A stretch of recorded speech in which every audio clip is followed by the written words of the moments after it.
चुली रे बो हाथ रंधा माछ झोल सकाल सकाल मु बाहर जाइली जाइकी माछ नहीं आसती भलसे धोईकी बो को धरे देइथिली। से बो प्रथम लुण आउ हल्दी पकईकी भलसे गोलेदेला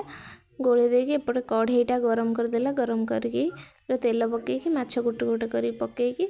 माछ हवा भितर बहुत तार मसला बाहर कर देइथिला अदा रसुण पियाज सोरसर मसला बाहर करदेला तार माछ गुड़ा भलसे एपट सेपट कर उल्टे भाजीदेला भाजी बाहर कर देइथिला। तार देसी स्टाइल करने से किसी सारू आलू को काटी देकी पकई देइथिला सारू आलू को प्रथमे भाजी देइथिला टिके भाजिकी ताको भलसे बाहर करदेला कढ़ई रे तेल गरम करी से अदा रसुण सोरस मसलार जो मसलाटा करके रखीला ताको पकईदेला पकईकी भलसे कषे कषे देला तापरे लंका मसला किसी लंका गुंडी हल्दी गुंडी